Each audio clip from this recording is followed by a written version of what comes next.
Hello there everyone, this is your friend Jake, and then in this tutorial video we will create a very simple year level checker in Python using if statement. Before we continue, I would like to say thank you so much to all my subscribers in my channel. If you are new with my channel and then you like this video, please hit the like button, click the notification bell, select all so that you will be notified with my newly uploaded video. And please share and please support my channel by subscribing. So let's get started. So I'm using pycharm Community Edition 20.3, which is free to download in the website of JetBrains.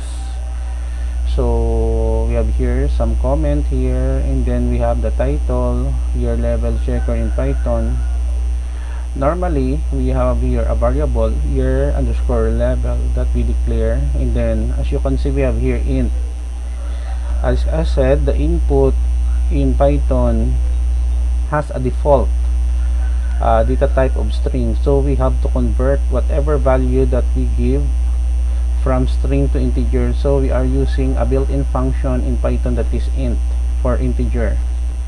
To give you an idea, for those who are not yet familiar with integer data type, this data type can only hold whole number, 0, positive and negative numbers. And then we have here print, open and close parentheses, semicolon for formatting purposes, new line. If year underscore level equals 1, the given year level is 1, you belong to freshman. The same thing with number 2, Sophomore, 3 for juniors, and lastly we have here seniors and a program. Okay, so let us execute the program so that we can see the result. Right click, run year underscore level. Okay, what is your year level? We have 4. The year level is 4, you are belong to seniors. Let us run again. 2. The given year level is 2, you are belong to sophomore. Year level checker in Python, what is your year level? We have 1.